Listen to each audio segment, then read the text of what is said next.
So so here we are, and what you're saying is that these these coneheads or these big brains that you discovered that have been discovered uh, 50,000, 70,000 years ago, both in South Africa and in South America. They next appear as Egyptian pharaohs. Is this all the pharaohs or just certain pharaohs like Akhenaten and Nefertiti?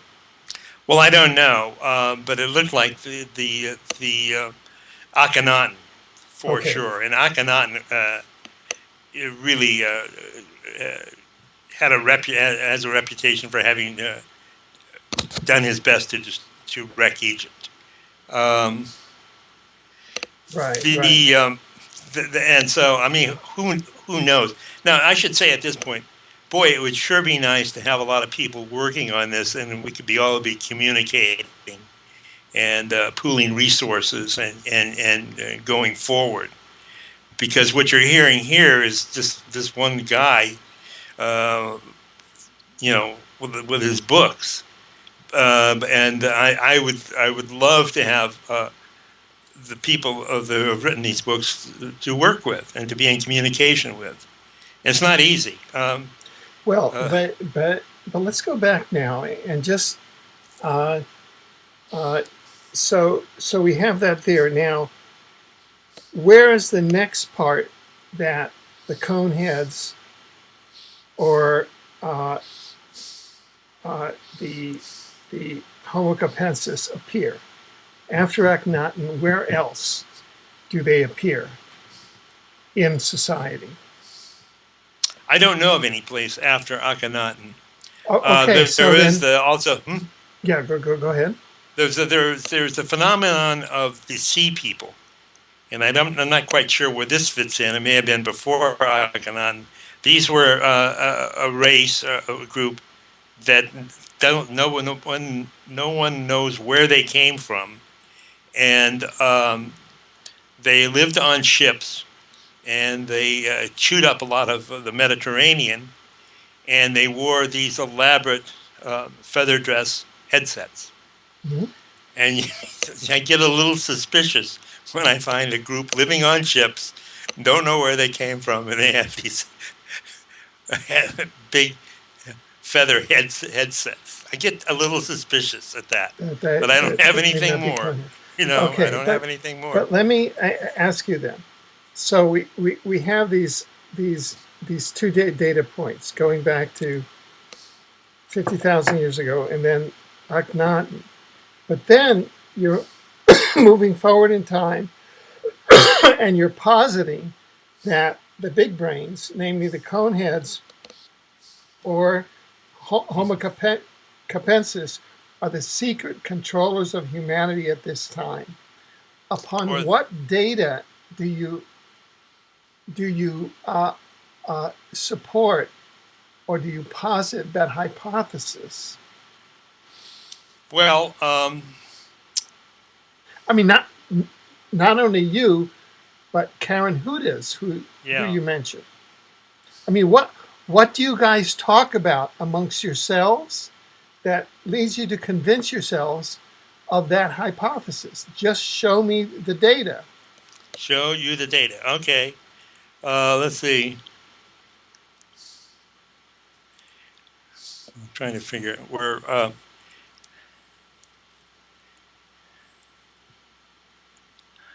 Well, let's see. Uh, the authors of this book, and they say, well, the Exodus didn't take place. The people who were supposedly in the Exodus were Egyptians. Mm-hmm. There were no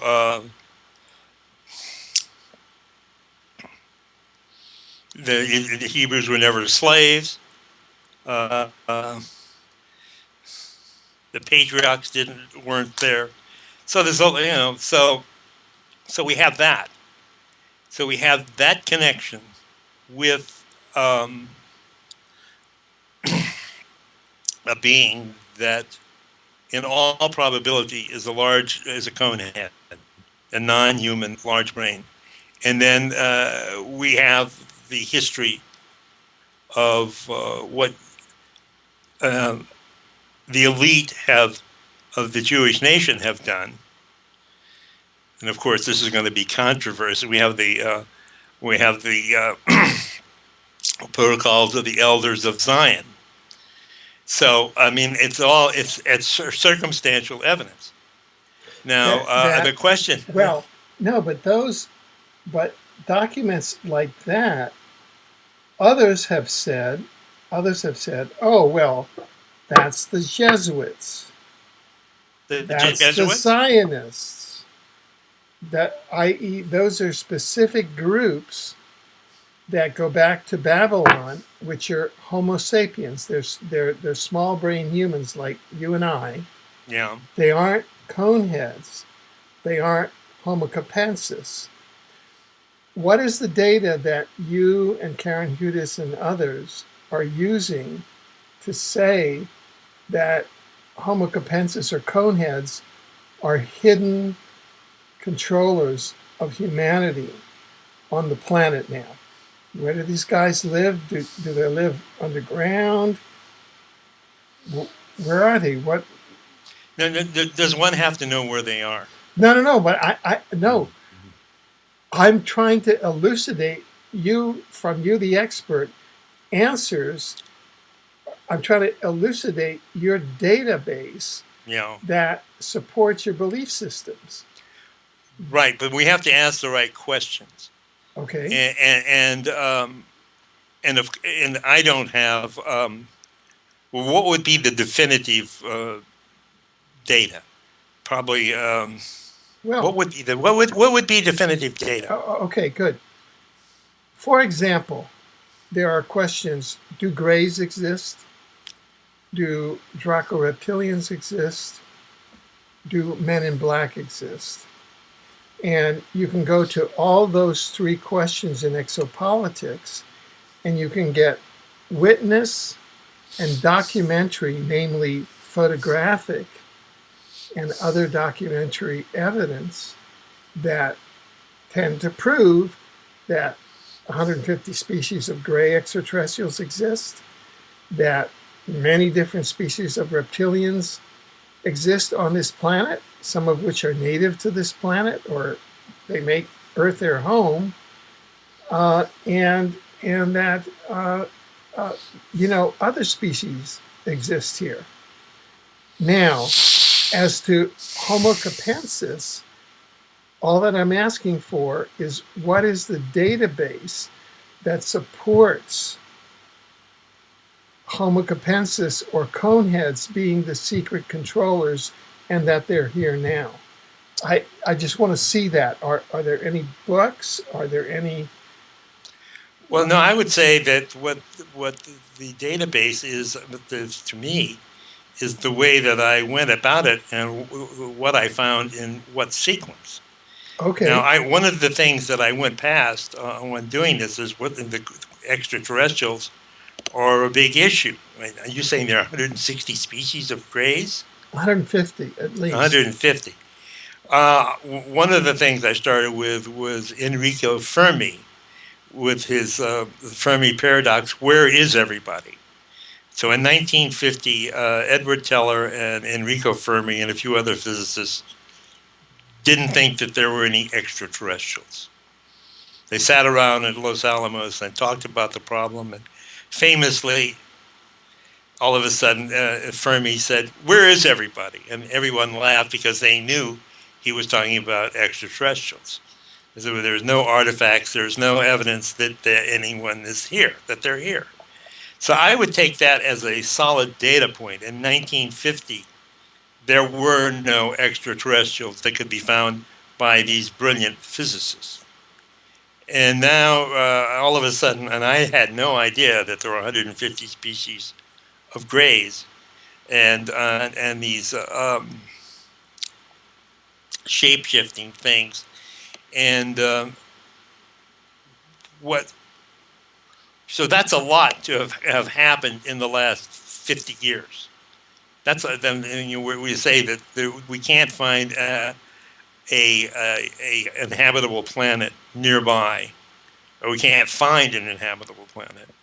And then all of a sudden, we've got this flood of extraterrestrials, way bigger than I thought it was, because I thought grays, reds, and whatever, the shape-shifting reptiles.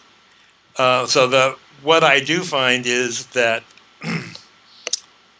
people can make a lot of money with extraterrestrials.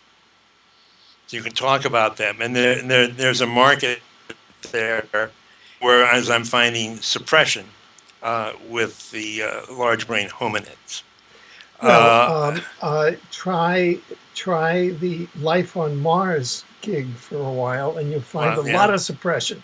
So, so that itself is not an argument, because the amount of COINTELPRO and intelligence assets that the U.S. government deploys to keep its bases on Mars, and the fact of intelligent civilization on Mars secret is enormous. So what is the main evidence that there is a civilization, or that something's on Mars? There are two. Number one, and I happen to have interviewed many of them,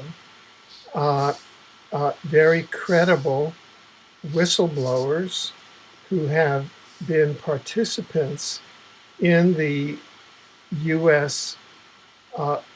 Program of secret bases on Mars, number one.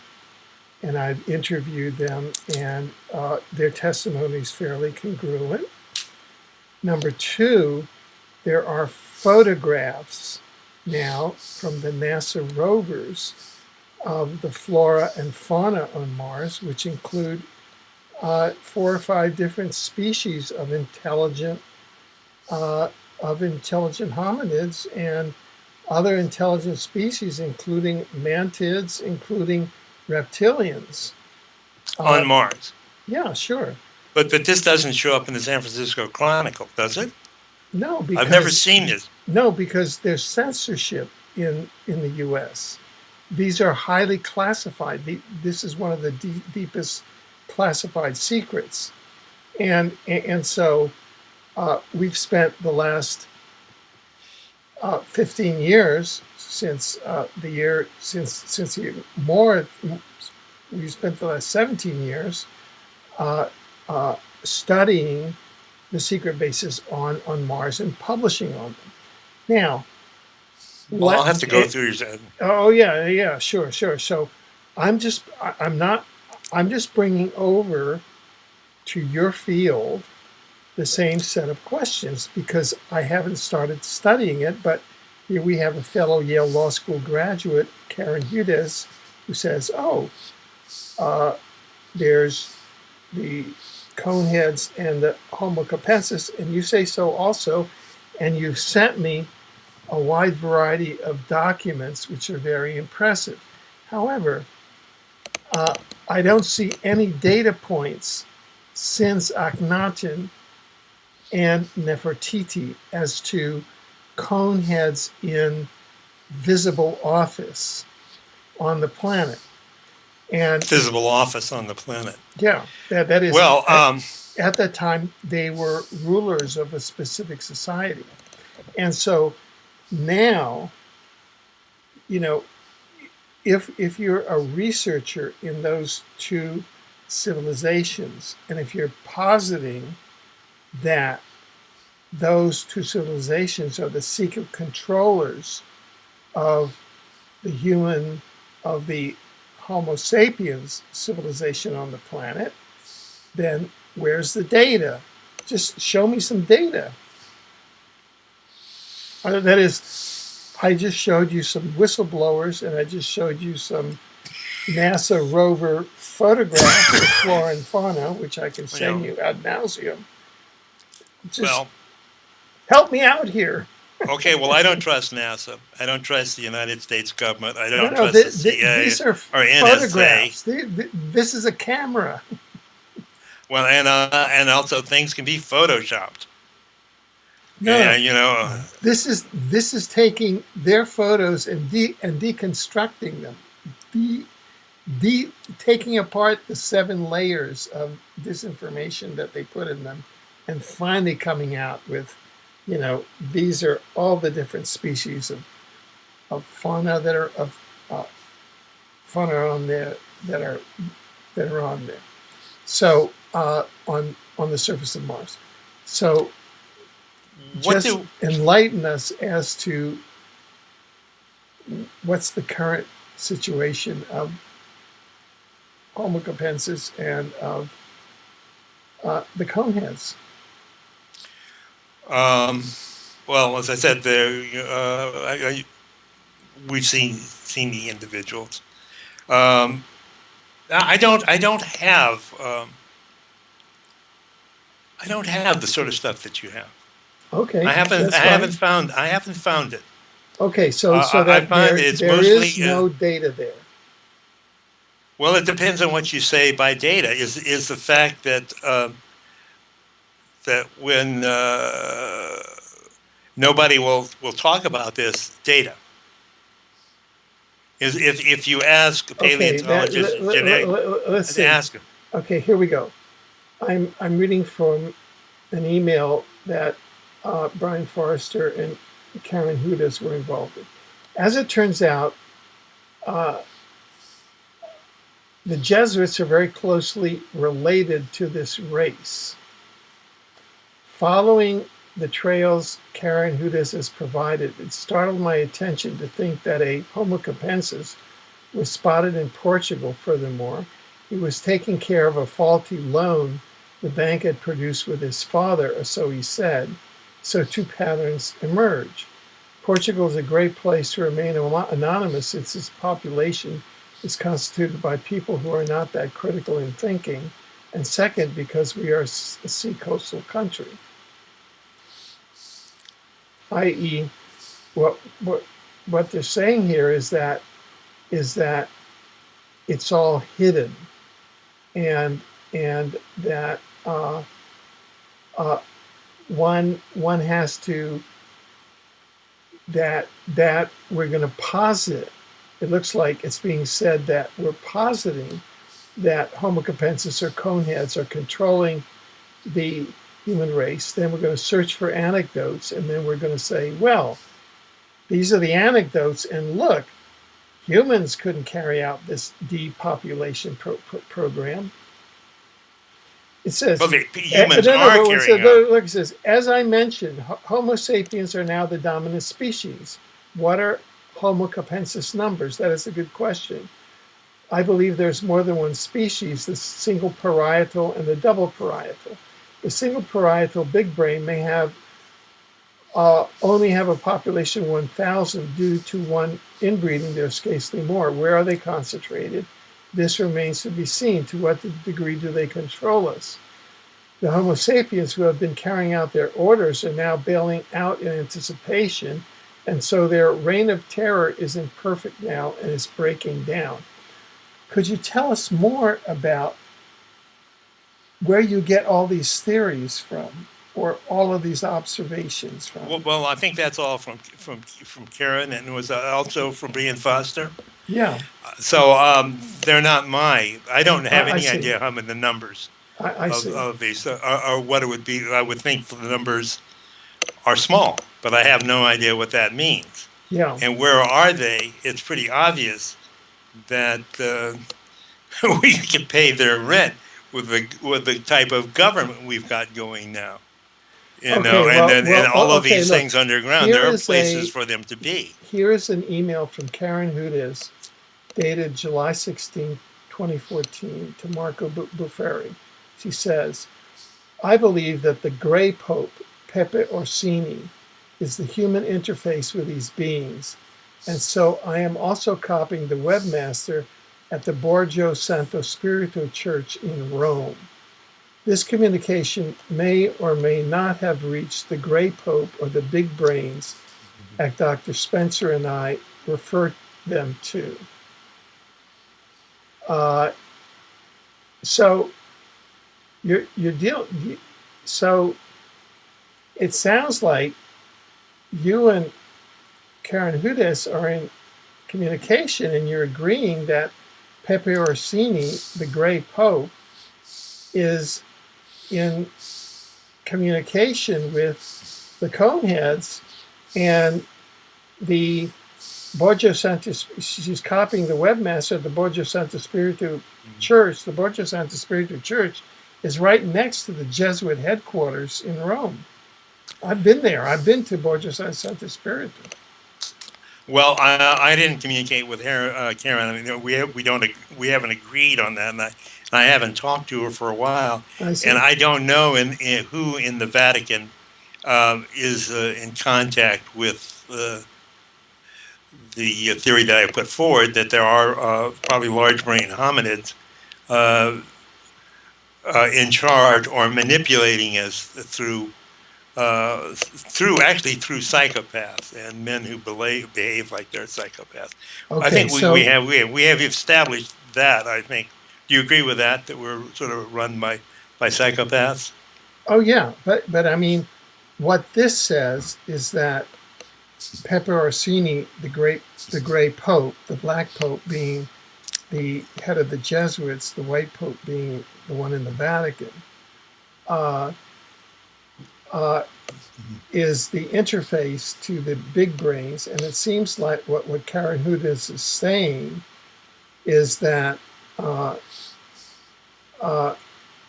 right now, the Gray Pope and the Black Pope, I'm not that sure about the Gray Pope, but the Black Pope certainly, insofar as that office commands a corps of psychopaths, the Jesuits,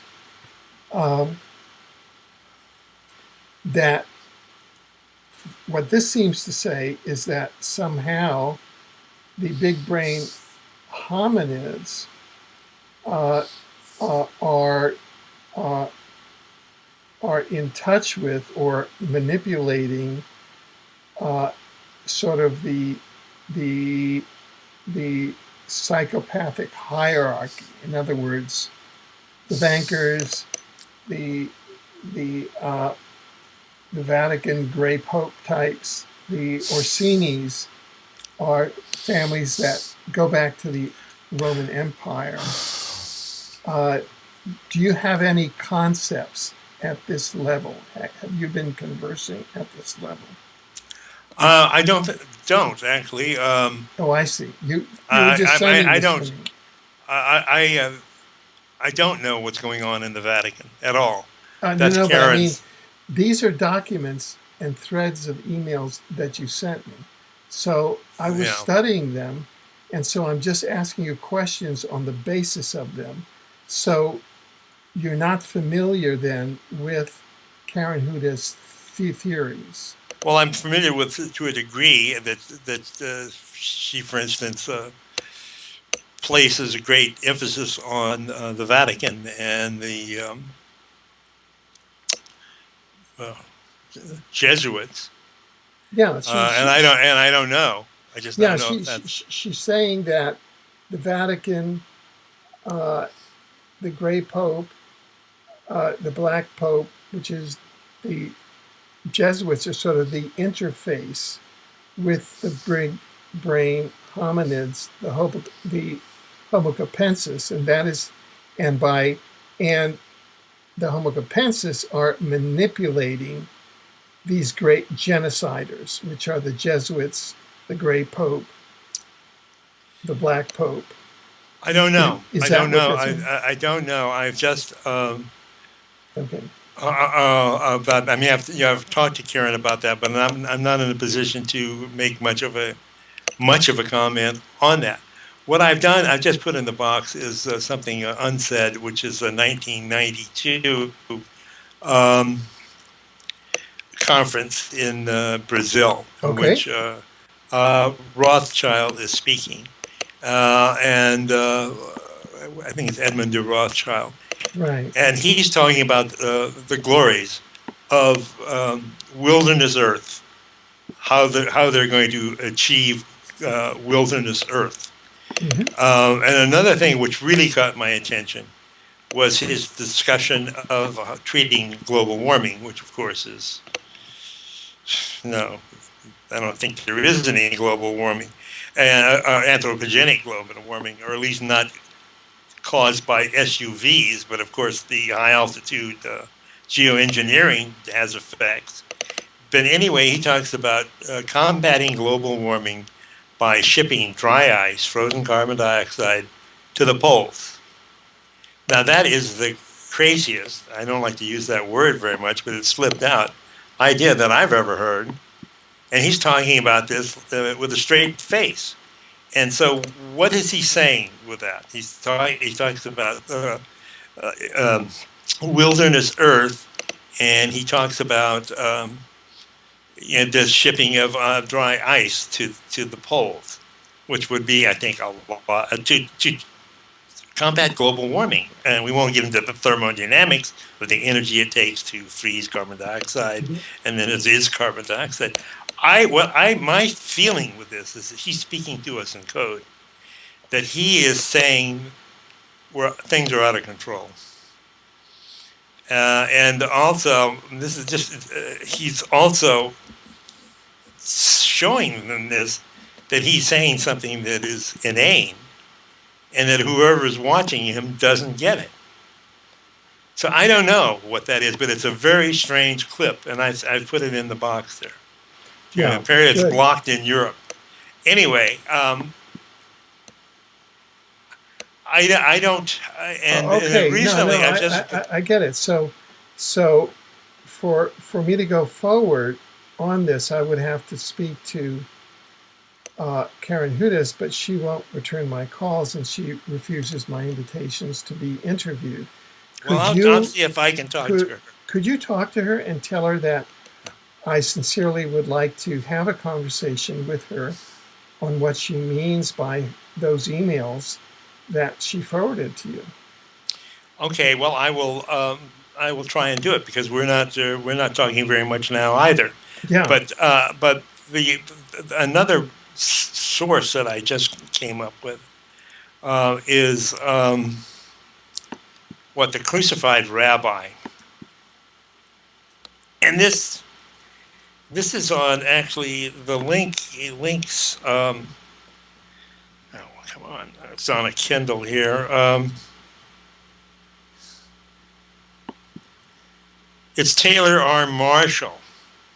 And what he's going through is the Jewish origins of the Catholic Church, which is interesting. And he's a very positive individual. I think he reconverted to Catholicism as a result of this. But I would take this as a link then from Akhenaten through the Jewish elite into the Catholic Church. That's what this says. Now, I don't know what kind of evidence. It seems to me that what's going to come of this, that one has to do a lot of study, a lot of people have to look at this, and we have to put a lot of data together, right, and see what makes most sense. That you're not going to have an interview with a big brain, in film. You're not, and you're going to have to be very careful on the documentation, because the documentation is just there to fool us. To fool us. Well, would you? I would like to invite you and Karen Hudas and were some of the other experts that you've been involved with here. Yeah. And to participate in a panel, an online panel on these issues. So I think that would be really worthwhile. Yeah. So if you could, and with who's the fellow that we've been the other fellow who wrote the book there. Oh, you mean Brian Foster? Yeah. He would be good. Yeah, definitely would want to talk to him. If you and I could work together to bring together that panel, I would like to do that. Yeah, I you think may have to do most that today is a good start, and then if you and I could be in touch to bring together that panel, We have the technology whereby we can bring everybody together in a video conference and really set out the evidence for the big brains, the And Coneheads, the Homo and the Capensis. ET evidence, because I have said, that this Yeah, needs to be a but debate no, on this. no, but the Homo Capensis, the Conehead evidence in the present day, we know Yeah. that we have their skulls from 50,000, 70,000 years ago in Latin America, in South Africa. But Actually, maybe 1,000 years ago, and let's see, Huffington Post talked about skulls found in Mexico, and I think they dated them 1,000 years, yeah, and yeah, they're the Conehead type things. yeah. Did you So see? Did I send you that? If I can find it. yeah, yeah, sure. But right now, Brian Forster, yourself, Karen Hudes, others, that will come together so that we can bring all of this opinion, since it involves the Gray Pope, clarification on who the Gray Pope is, Orsini. These are families that antedate the Roman Emperor.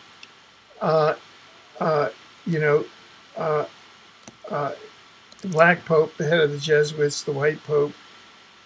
Is this the mechanism? And then begin to say, okay, that this is how we can establish that this race of hominids is really hidden controllers. Because right now, they're from the document.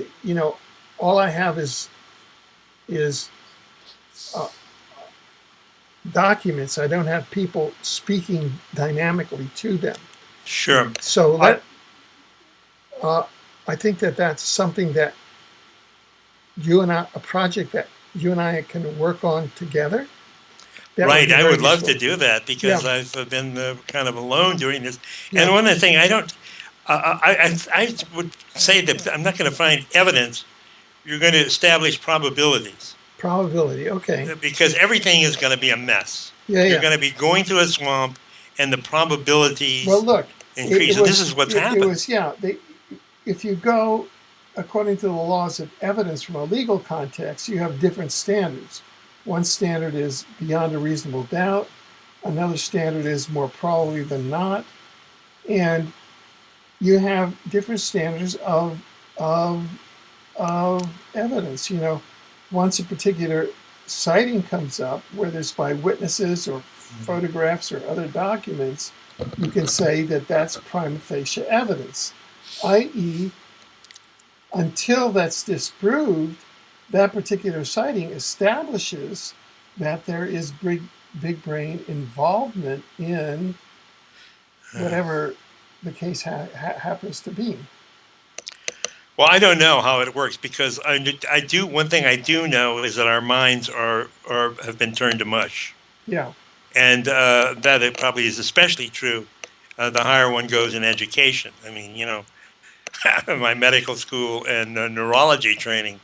Wow. What don't I know? I don't know medicine. I don't know neurology. And I think they've just moved a big UC into the another big hospital. And I guess are they giving vaccinations there? I'll have to check that out. I'm pretty sure they are right. because you run into big trouble if you don't give vaccinations. So that it's very hard. It's very hard to establish a platform, a steady platform to be on. And I guess my favorite philosopher is Giordano Bruno. Giordano Bruno, and who the church rewarded him by putting an iron stake through his jaw into his palate and burning him at the stake. So he must have been getting something right. And I think what he said was, well, all the stars up there are probably civilizations all over the place, other people. And of course, why wouldn't he think that? You had to finally develop these incredible telescopes till you begin to cull that out and say, well, the numbers are not great. I think what the Hubble in 1920 found the other galaxies outside of the Milky Way. So it's pretty recent that we are moving out. Well, I don't know where I'm going with this, but I really like the idea. Yeah, good. So just to sum up, because I think that we've come to the end of our segment today, that yes, there is a probable cause. There's prima facie evidence that the Homo Capensis, giant coneheads, exist. Number one, they were last visibly seen in office through Akhenaten, the time of Akhenaten and Nefertiti, and that we can begin to posit hypotheses that they may be involved with covert global actors of social control, like the Jesuits, like the Vatican, like the Grey Pope, the Orsinis, and those families, and some of the more ancient families that control the planet. And so, or think they control the planet. Think they control. And so, what you and I have discovered is that we need to go a next step, which is to bring in a panel of active researchers, including Brian Forrester, Karen Hudes, and others, who can really begin to, for the public, pool their opinions so that people who are interested in this can begin to assess whether these hypotheses are chimeras, they're memes, or there's something behind it. What's a meme? A meme is it's a like a mind virus. Oh, okay. That can actually get into your ideational system and grow, and it's not necessarily correct. Yeah, well, I think i.e. I'm full of those. But. Yeah. You can say, oh, the Coneheads, and then there's this. Remember, see, to most people, the Coneheads is a very funny segment on Saturday Night Live. Yes, okay? that's in Foster's now, book. Maybe that's one of these social covers that was made. Well, you can imagine. I think so. Yeah. So this has been a very fruitful session. We kind of got to it, we sort of did it backwards, but that's fine. And I look forward to working with you. And if you could begin to contact Brian Forrester and I'll do my best. And to bring together, I have all the technology to bring together very simply people in a video conference that would be a seminar or symposium that would be made available to the public. Great. I just wanted to give a plug for Lobachevsky's book, Political Ponerology, which I think is key, because I think, that's a group that and also this one, sort of for the rest of us, how the rest of us get messed up, disciplined minds. Okay. Well, thank you very much. Certainly. I'm glad we can move forward on this. Yeah. Is this will be published, right? Yes. Okay. Good. And I will send you links. Thank you very much, then. Good night. Okay, good night. 1. Welcome back. I'm Alfred Lamont Weber, and we have the great privilege today to be with Dr. Richard Spencer. Edward. Edward, sorry. I was looking at a Richard here on the on my notes.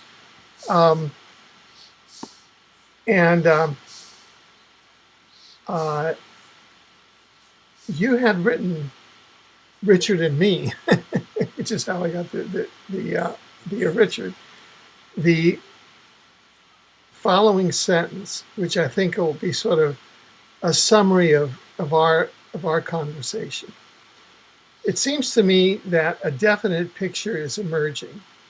a picture composed of epigenetics, transhumanism, brain dysfunction, autism, psychopathology, vaccination, EMF saturation, targeted humans, electronic mind control, drought by HARP and geoengineering, de facto non-government, corporations pretending to be government, circumcision, religions, Masonic courts, Common Core education, funny money, all tied together by big brain mathematical coneheads intent on managing their small brain herd.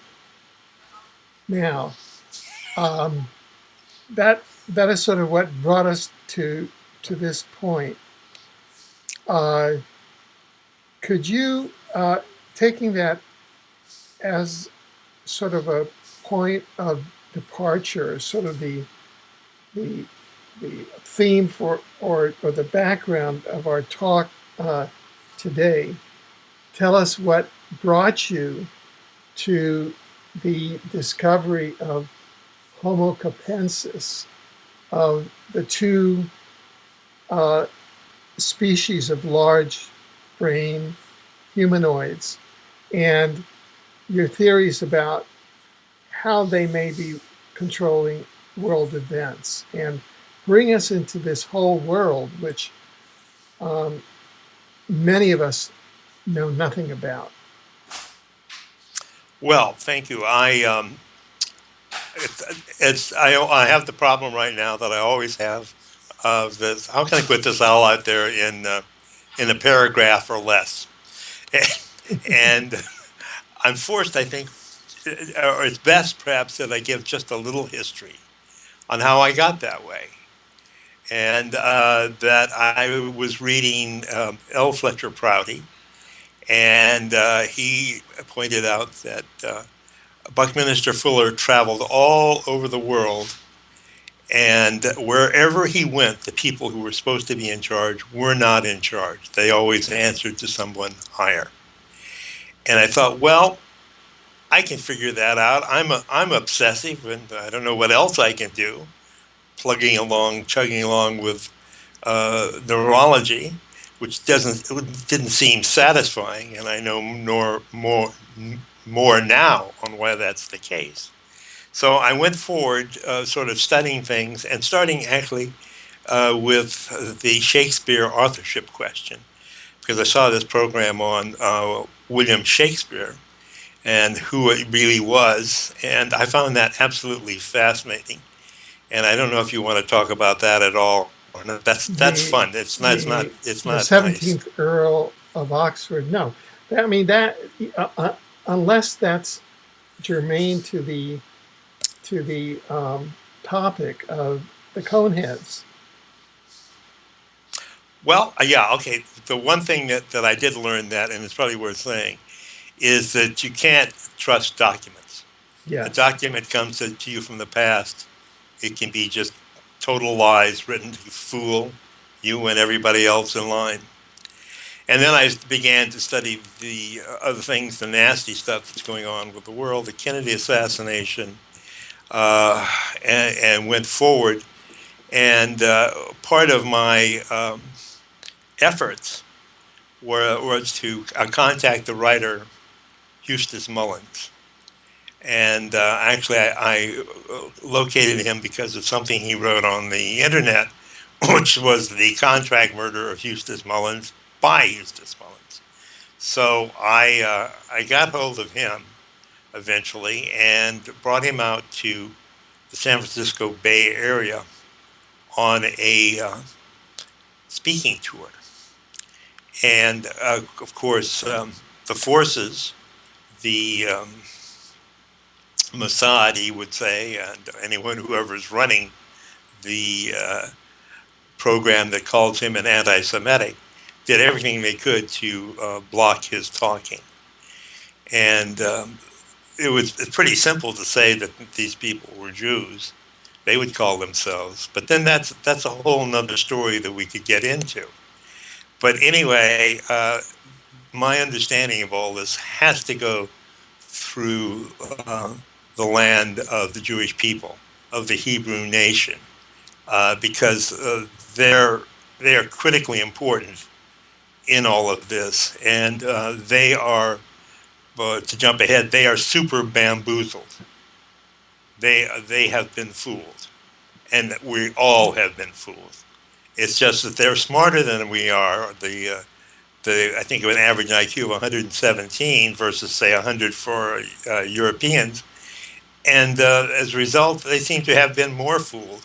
And that's a principle I believe operates everywhere. The smarter a human being is, the more readily is he bamboozled. So I began with that. We brought Eustace out here. They did everything they could to block him talking. At one point, somebody who kind of inserted himself into the little group I had started told me, "Don't do it. Don't bring him out here. You'll be killed." And that's sort of a strong statement, but I brought him out here anyway, and I wasn't killed. But then Eustace did get kidnapped after he went back to Virginia. That's another pathway of this story. While we were driving through Oakland after an aborted effort to give a talk at the Grand Lake Theater, which was primarily attended by the probably ADL, I asked Eustace, are the Illuminati hiding behind the Jews, or are the Jews hiding behind the Illuminati? And he said the Jews are hiding behind the Illuminati instantly. He said that. And he also introduced me to a book, Mullen's New History of the Jews, in which he stated that something in the Jewish nation had taken down Babylon, Persia, Greece, Egypt, and Rome, all by subversion. They just sort of collapsed and fell in.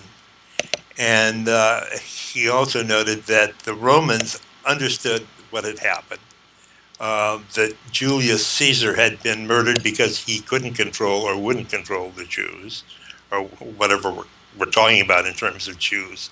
And that's sort of a cover term, which of course is misused all over the place. And then they went and managed to establish the Eastern Roman Empire, and what they did at that point was they did not allow Jews to be in government or education, and I think they had a gold currency, so that covered that. And as a result of that, Byzantium lasted a bit more than 1,000 years until it was taken down by a combined military forces of Venice and Turkey. And we don't know about the success of the Byzantium Empire, the Eastern Roman Empire. That's blocked out because there are certain things that we're not supposed to know. And it's obviously that is one of them. So I got hold of the book. I continued working. And what I noticed that everything seemed to be an attack on Western civilization. That anything West was being trashed, and of course that everybody's at everybody's throats. I then, but after discovering what Eustace said about the Jewish nation, the question then became, well, if this is true, how could they learn how to do it almost from the beginning?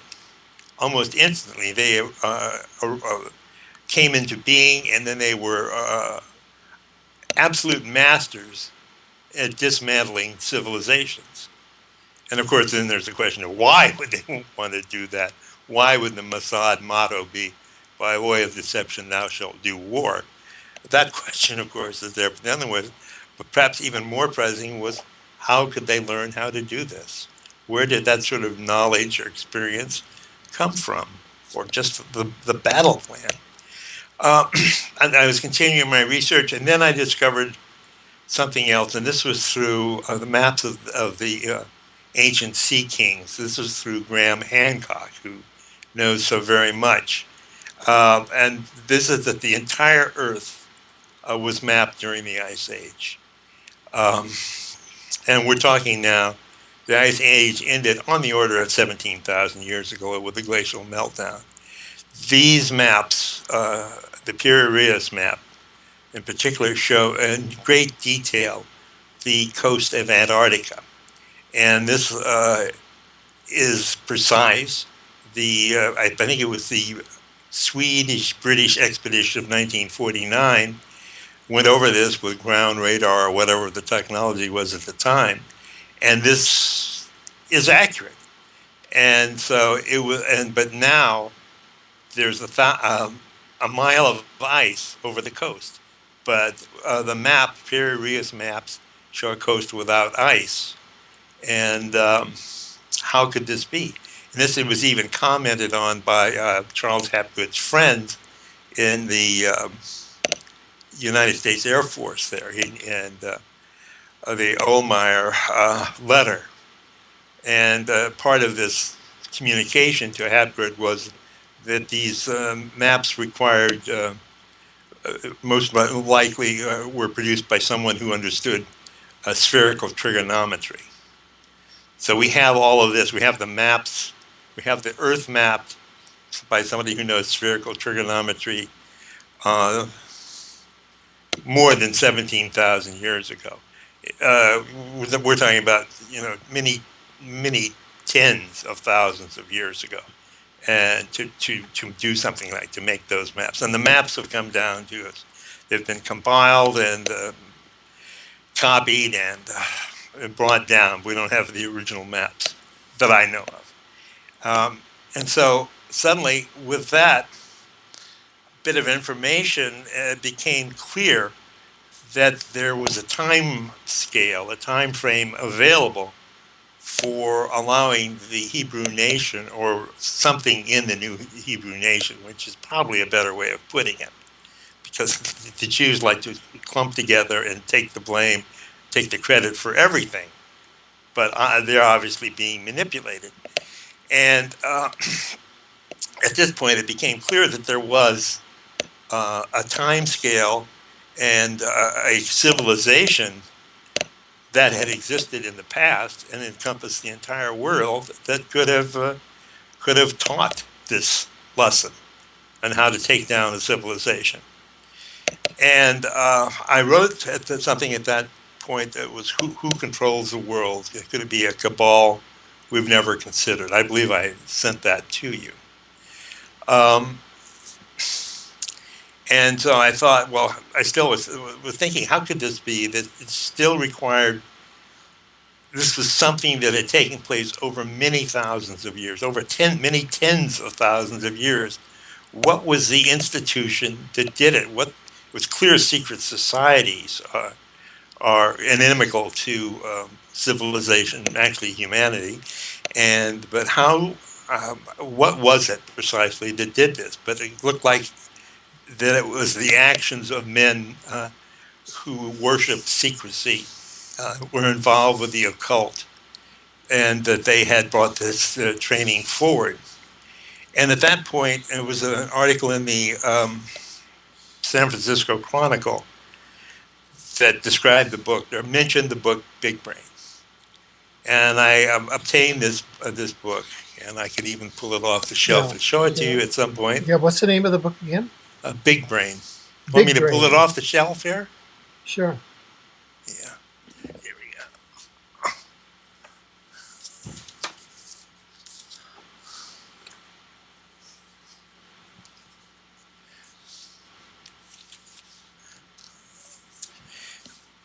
Okay. Uh-oh. I don't know if I was...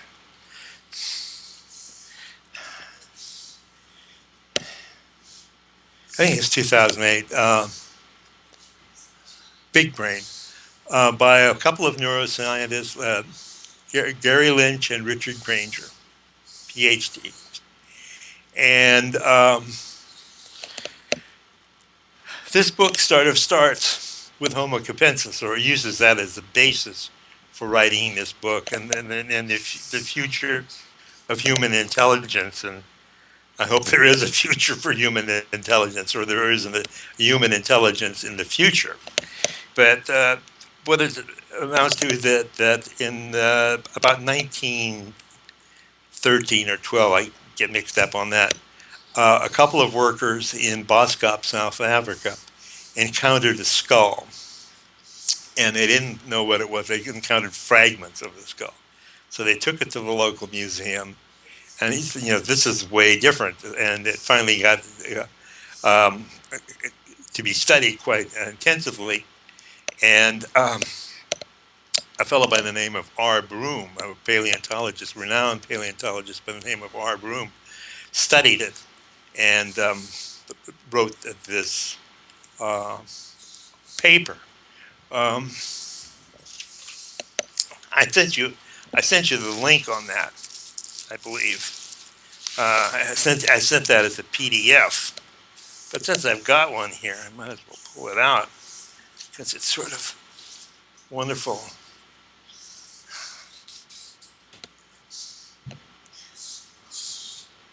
Right. The anthropological papers. Yeah. I'll Okay. And what Broom discovered was that something that looked like a human, but had a brain capacity of about 30% more. The facial features were human. He had a very massive jaw and large incisors and canine teeth. And he thought that this specimen was sufficiently different from anything else to call it a species. And he said this was Homo Capensis. And Karen Hudis liked this name when I was talking to her. So a lot of people know about Homo Capensis.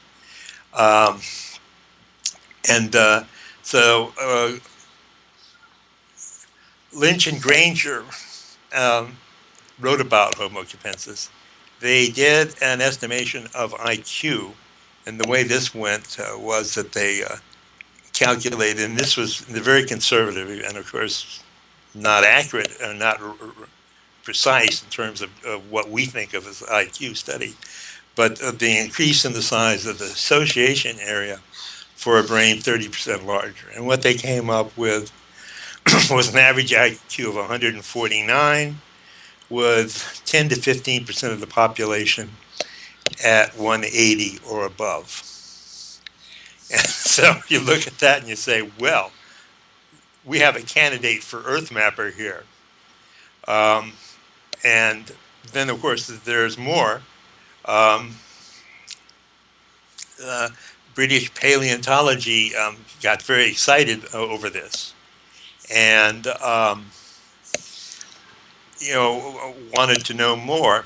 But then something happened close to home that took their mind off of distant Africa, and that was Piltdown Man, which was, I think, discovered about 100 miles from the home of Charles Darwin.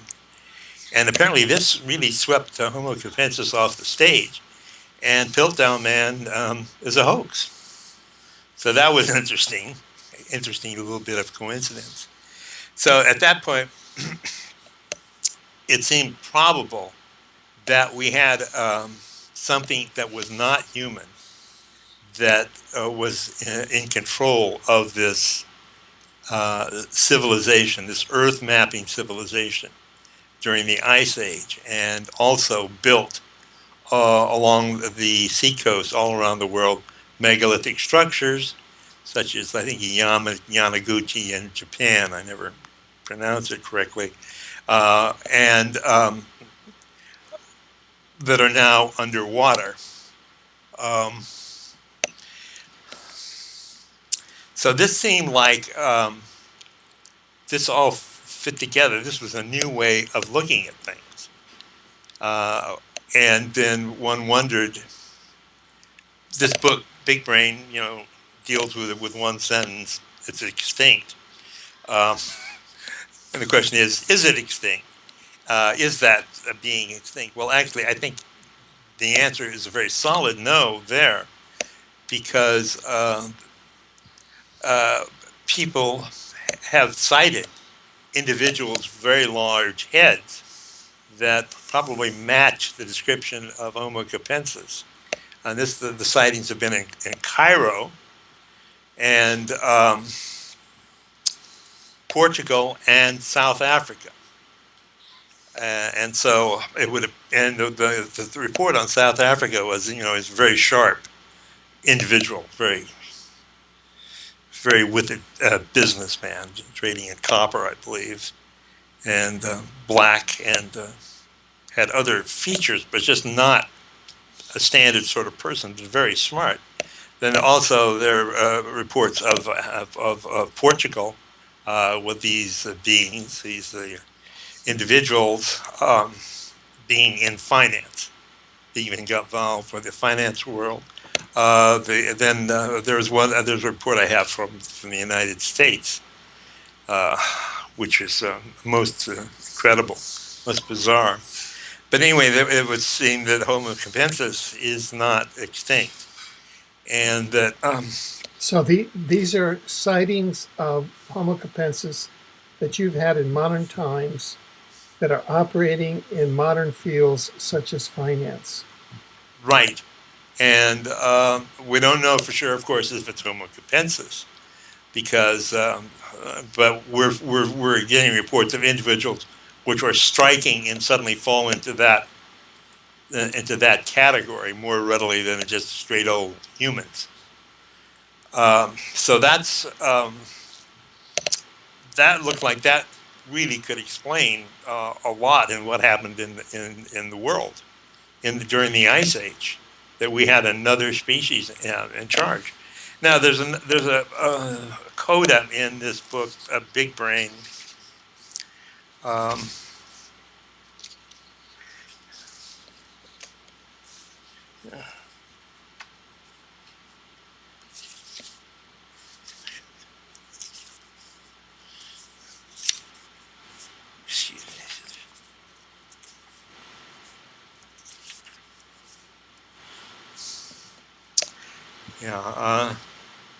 Just about 100 miles from the original Boscop discovery site, further excavations were once carried out by none other than our infatigable museum director, who got it all going, Frederick Fitzsimmons. He knew what he had discovered and was eagerly seeking more of these skulls. At his new dig site, he came across a remarkable piece of construction. The site had been at one time a communal living center, perhaps tens of thousands of years ago. There were many collected rocks, leftover bones, and some casually interred skeletons of normal-looking humans. But to one side of the site, in a clearing, was a single, carefully constructed tomb built for a single occupant, perhaps the tomb of a leader or of a reverend wise man. His remains had positioned to face the rising sun. In repose, he appeared unremarkable in every regard except for a giant skull. So I would take that as indicating that this giant skull, giant head, was dominant over human beings in that area. That's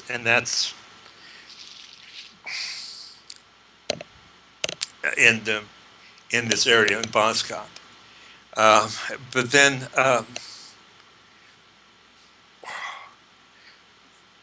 there's more to the South African story, and there's more to the large skulls. There's I can identify by description at least two species. The first, identification made simple because Robert Broom did it, and found Homo capensis. The second species are these giant coneheads, and I'll hold this up. Mm-hmm. And this is a book by Brien, Brien, Foerster. He does tremendously good work. Mm-hmm. He does fabulous work, and he stays away from funding by the establishment because we know where that goes. He found these skulls in Ica, Peru, and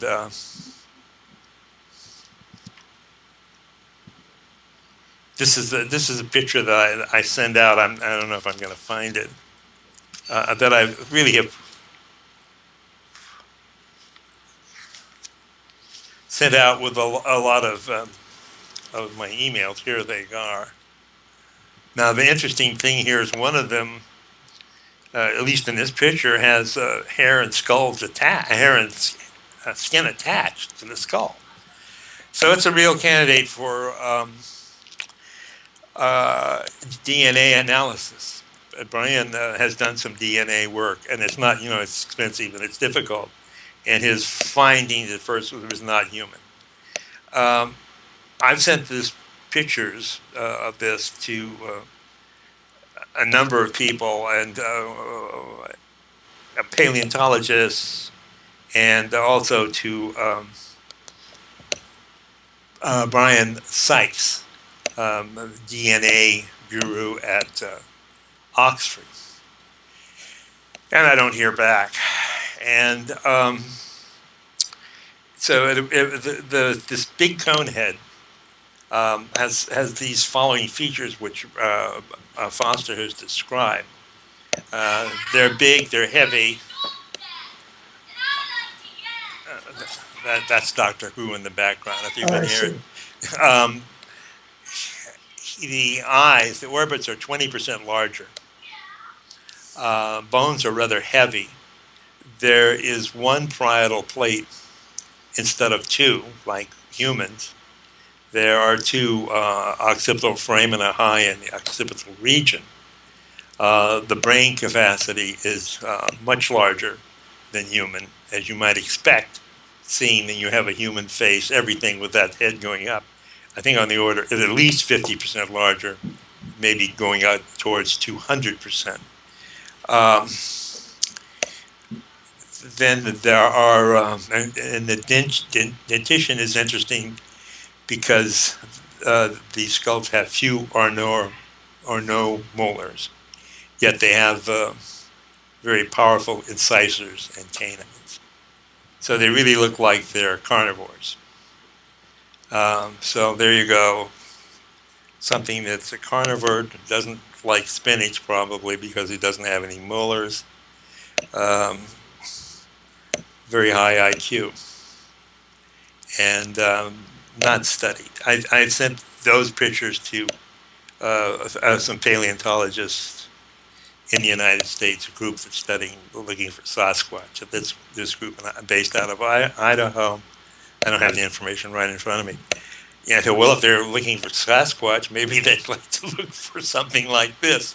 The answer is no. And I even called up. I said, "Did you see their pictures?" And then I called up, and then I sent the pictures again. People don't want to know. They don't want to go there. Now, one of the things I sent you was fragment enchilada is what I named it, called it, because in all of the flurry of emails I sent out, by accident, a director of the facility missed the first one on showing these pictures of these skulls, the letter to Brian Sykes. And so he wrote back saying that, the Homo Capensis was just pieces found in a ditch, and it wasn't hadn't been formally found, so to speak. You have to have an actual archaeological site to find it, and they didn't think it was of any importance. And the interesting thing, of course, is that this broom paper, can't ignore it. It's a very solid piece of scientific work. So it's just not mentioned. I went through the book on forbidden archaeology They have a lot of papers by Broom, but not that one. And then there's another book which is supposed to be everything there is to know about human paleontology. Um, I can. You've got that paper. Unfortunately, I can't give you the names right now, but it's not there. I was just looking on, searching the book online. I don't have it in my hands, but a lot of stuff by Robert Broom, but this incredible paper on Homo Capensis is not there.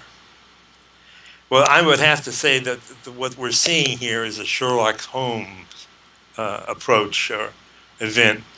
The dog didn't bark, you know. The dog should really just bark its head off when it sees some of this stuff, but it doesn't. And I think this is evidence. Though I don't know exactly the best way to describe this evidence as non-dog barking evidence. But it fits in with everything else. Now, this fact that everything is upside down. This is the way Desiree Rover has described it, you know, that medicine is there to make you sick and the law is there to do criminal activity, and the government is a phony, and the news is there to misinform you. I mean, and it's absolutely true. We live in a world that is entirely upside down, in which the major operational motif is conspiracy all the time. And I don't know what to call it because people don't like that word. I thought of organized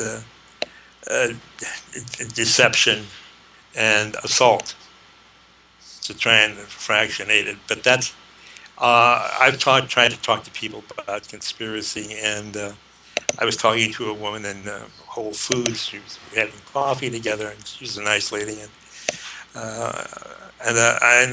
so I just said, are you interested in conspiracy? I mean, and her change in her face and her behavior was incredible. You would think that I had asked her to do something quite awful on the camera. I mean, but it's like, you know, well, are you interested in conspiracy? No, I mean, it's a huge emotional reaction, negative emotional reaction. And of course, that was one of the more remarkable reactions I've seen, but I've encountered a lot of them. And yet, everything is a conspiracy. I don't know what isn't. Right, right. Now, but just to get clear, so you've come across evidence of these skulls dated back, what, to about 280,000 years ago, or well, that's hard to know, but it's on the order of at least, I would say, 50,000 years ago. Yeah, okay. Now, so from that data, how do you arrive at ascribing the current state of dystopia and the current, say, intentional depopulation program with all of its with all of its different facets, which one, according to Occam's razor, can say, well, that is a certain type of elite which is doing that. Why does one have to posit that these are big brains that have been manipulating Homo sapiens society, us, from behind the scenes for many thousand years and culling us every so often? Why? How is it that you make that leap? That right? Yeah. Well, that certainly is a leap, or it seems to be a leap. And sort of the basis of all of this is the Homo sapiens capable of doing this? Is Homo sapiens capable of of putting this together without leaving tracks. And what is their motive? And the motive, motive, I think, is significant because you can make an argument that they control the world. They lost the control for reasons we don't know fully, but certainly it looked like the glacial meltdown and the incredible upheaval had part of it, and they want to reestablish overt control. Now that makes more sense to me than a bunch of secret society guys destroying everybody. I mean, the goal, the reward for getting humanity totally under control is that you then have total control of the planet, and you don't have to stay underground. That I should say something about Africa, about the great civilization in Africa before I go forward with this. Okay. Let's see if I can. I'm going to take my head off. Sure. Off first.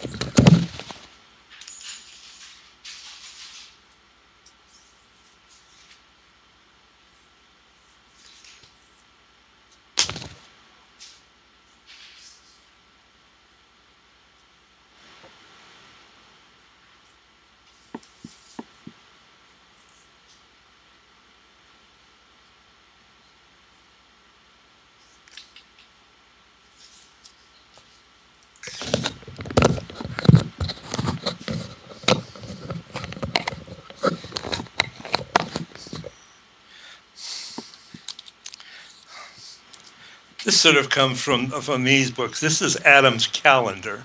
Right. I've been there. You've been there. Yes. Wow. Well, I'll have to ask you what you think. And did you get into this part, the great civilization that's probably a little bit north of that?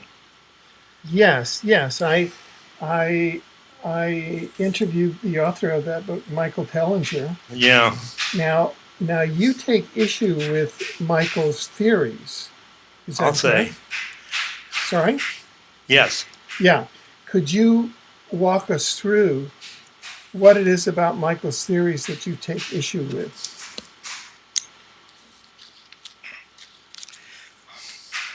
Well, that the Anunnaki came to Earth, and that these are extraterrestrials that built these tens of thousands, if not hundreds of thousands, of stone silos as energy-producing devices, without much detail on how they would produce energy or how the energy would be used. These silos are of crude stones piled together. It took a lot of work for somebody to pile up these stones. And what you've got then is this silo that has no doors or windows, and is supposed to be part of an energy-producing system. That's very interesting that the Anunnaki came to Earth and they found the daughters of mankind fetching and mated with them. That's in all of there. But the energy business, that these crude stones being piled up by beings that came from outer space, or directed by the Anunnaki or something that came here, seems very weak. And this gets in, of course, into the whole business of extraterrestrials, space travel, and technology at a particular time. I came there. I encountered, so to speak, this Tellinger's work and his really beautiful book. And I came there by way of Boskop, so to speak, Okay. and Fitzsimmons. And I knew that the big brain was a little bit south of this, was in charge of humans. that we were thrown into the ground. He had a tomb. And there's similar to that over in Ica, Peru, too. So it's reasonable to question or to wonder if this great civilization north of Moscow was put together by flesh and blood beings that were not human, but were probably, most likely, since we have one example, large-brained hominids. Mm-hmm. And with Adam's calendar, there's another aspect which is interesting in that I think it's very crude. The stones are just plopped there, quite precisely, but it's not an artistic tour de force. They've just piled the rocks there, but they've put them so that they match, I guess, Orion's belt along the horizon on the order of 70,000 years ago, 75. That's the time scale I'm using for all of this. So that doesn't look like human work to me. Plus the fact we don't have any record or any message in the bottle from there. It's very, very crude. I mean, Stonehenge, they get these things that are just perfect for the solstice, but they use these big rocks. And I put in the PowerPoint, which I think I sent you, some new cave paintings about 70,000 years ago. And the difference in artistic ability is really profound. Yeah. Well, of course, one of Tellinger's working theories is that this network of stone circles, which reaches all the way up to Zimbabwe, is actually a mode of sound technology, that is part of a teleportation device by which the controller civilization there teleported the gold that they mined down to the central collection point and then teleported it either up to their planet or to their ships. That's what he says. I'm just giving you his theory. That's what he says. And what my take on this is, I think the Wright brothers flew about in 1903, and look what aviation is like now, and what Tesla lived in about 1908, and the supercomputer came along in about 1960. So what sort of technology do you have a million years, 10,000 years hence? We can't imagine it. But I do not see technology advanced not being able to make gold, because the cold fusion devices produce elements. They find iron there that's not been there, specks of iron. I mean, cold fusion works. I don't know how advanced any system is at this point, but it was buried. It was knocked down by a suppression, and so that's there. A couple of years, a couple of guys in a lab are able to do that. What can you do with a sustained effort for 10,000 years? So to look at something, to a bunch of rocks that have been stacked up, and say that they're a high tech, to me is weak. Now, I think what they are, what these stone silos are pins for two-legged chattel, whatever it was at the time. And you can see with a ladder down inside and a ladder outside, you climb up, you walk down, you pull the ladder up, and you've got them trapped, especially if the walls have been plastered, so there's no climbing a circular wall. That seems, and then you have these two-legged chattel that work the fields, pile up more rocks, and do that sort of stuff. They They don't use sound to fly to another galaxy or whatever, and lose it with all of this, because I don't think there's been any evidence of another intelligence-bearing planet found in this galaxy.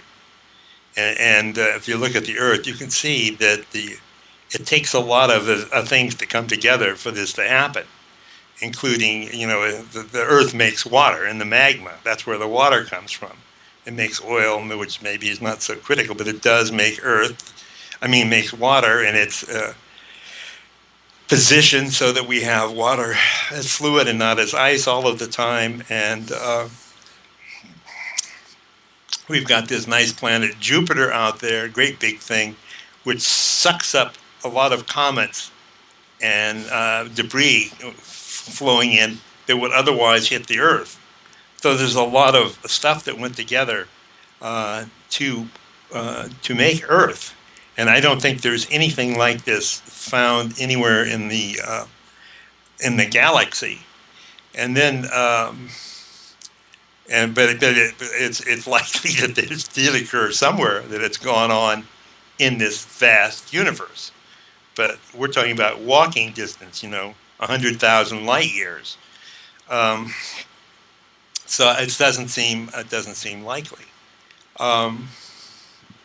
Then there are other aspects into this, and the whole business of this gets into the TI and the Robert Duncan and the EEG heterodyning. I guess Robert Malik is the one that you can capture the entire EEG with the radar system, and you can put it back in, and we're all brain swayed in some way at this point. There's voice to skull going on there. You're talking to the people in the UK, in Europe, and Isa Acti in the US, and part of all of this is the alien abduction, which I think began in about 1960 or something like that. And so one can say, from what we know now, that there are two broad areas that this might be. One, they really are aliens that came here in spaceships, and they fly around, and we see them, and we don't take good pictures, and they abduct these people and do incredibly primitive things, sexual things, probe them, really kind of very, very, very primitive. Or that this is an experience of EEG heterodyning, if that is the word, and the technology discovered by Robert Malik and advanced, and that these are events of mind control that have hit people. Now there's more than alien abduction going on here. There's also there was the Mothman phenomenon.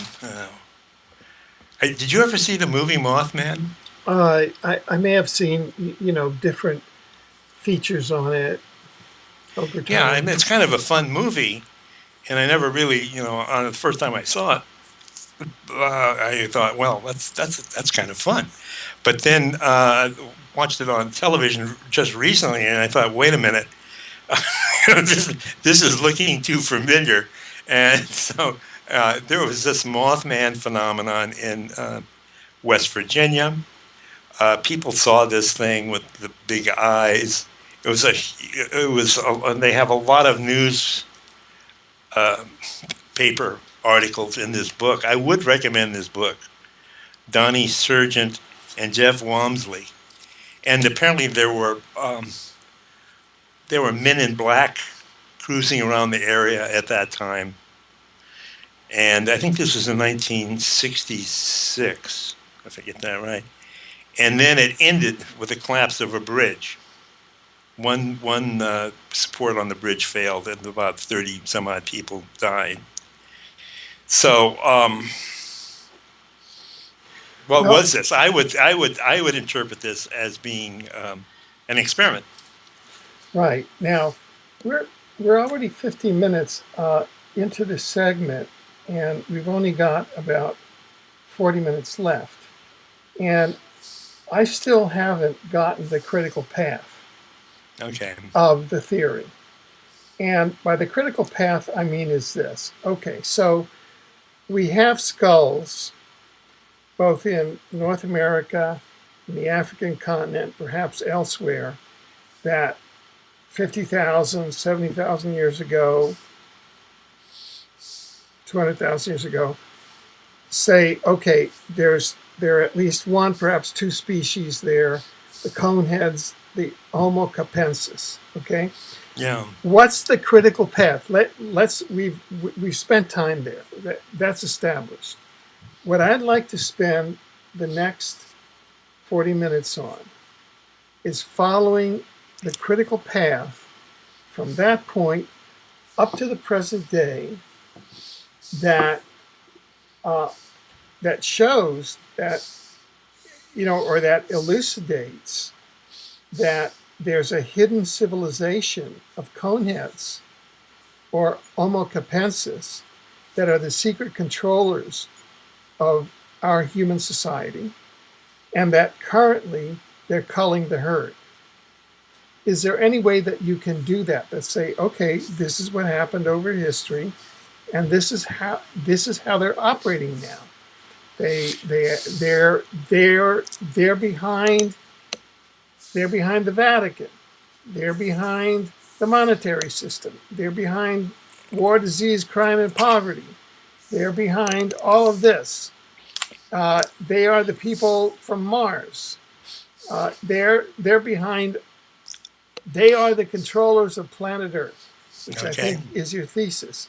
Can you go through that and establish that critical path and show us structurally now in the present how it is that the secrets of civilization of coneheads exists, and what's their dimensional ecology, what's their interaction, where do they live, how do they operate? Okay. Well, this takes us back to Egypt and Okay. Akhenaten. You've seen that stuff. The question is was Akhenaten human? It doesn't look that way. His daughters, Nefertiti, the people who are supposed to be his daughters, had these unusual skulls. I mean, unusual is a certain an understatement. They look like, a pretty face on a blimp. Akhenaten always was wearing a high hat, as was Nefertiti. Some of the images, show them with thin coverings over very large heads. Then Akhenaten appears to have not been human. One might think he was human, but now that we know that there are coneheads and Homo capensis, that seems more probable than he was just a guy with a big head. So then we have to look at what Akhenaten was all about. And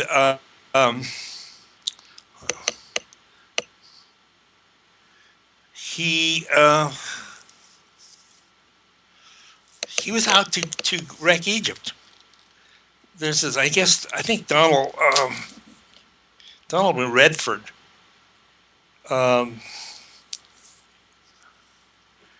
was one of the first Egyptologists that went into what was going on with Akhenaten, and he introduced monotheism and changed the religious structure around in Egypt and created a great turmoil and was not loved.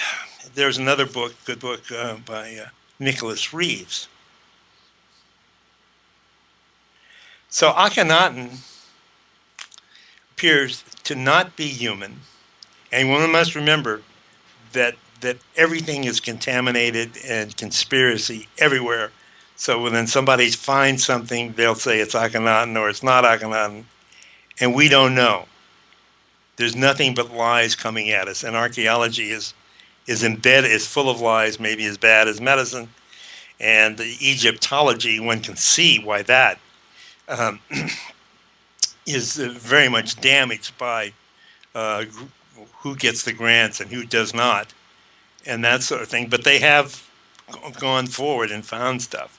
So Akhenaten would appear to be, I think, with a high probability, a pharaoh that wanted to damage Egypt and actually did so, and a pharaoh that was not a human being, but was a Conehead type, most probably.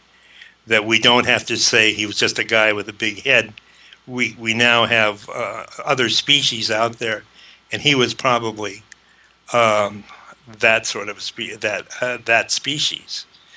Then so, but the way I looked at this, that given that the Jewish nation had in some way been instructed or trained or in some way subverted to do what they do, they should have then, if my theory is correct, have had contact with big brains at some point in their history.